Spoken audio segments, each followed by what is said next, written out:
నేను మీ సిపోరా మహి చూపిస్తున్నాను కదా. లాస్ట్ వీడియోలో అయితే నేను చెప్పాను కదా కాయ అనేది రెడ్గా అయినాక చూపిస్తానని. చూస్తున్నారు కదా, చెర్రీ అయితే పండింది. ఈ చెట్టు పేరు బర్బరోస్ చెర్రీ అండి. చూస్తున్నారు కదా చెట్టు మీదనే ఎంత రెడ్గా అయిందో. దీని టేస్ట్ అయితే సేమ్ ఆల్బుకర్ పండు లెక్కనే ఉందండి.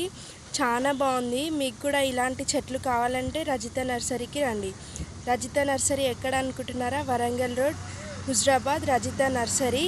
అలానే దీని మెయింటెనెన్స్ ఏంటంటే ఏ నేలలో పెట్టినా ఏనుకుంటుంది. కాకపోతే చెట్టుకి మధ్యన దూరం 3 ఫీట్స్ అయితే ఉండాలండి. చూపిస్తున్నాను కదా ఎంత బాగుందో, రెడ్ ఉంది కాయ. ఇంకెందుకు ఆలస్యం, రజిత నర్సరీకి వచ్చేయండి.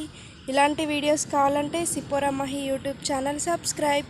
అలానే ఒక అన్నయ్య అడిగిండు ఈ చెట్టు ప్రైస్ ఎంత అని. ఈ చెట్టు అయితే 1200 ఉంటుందండి. 50 కిలోలది ఇది బస్తా, 50 కిలోల బస్తా ఇది. ఇంకా దీంట్లో చిన్నవి కావాలన్నా కూడా ఉంటుంది.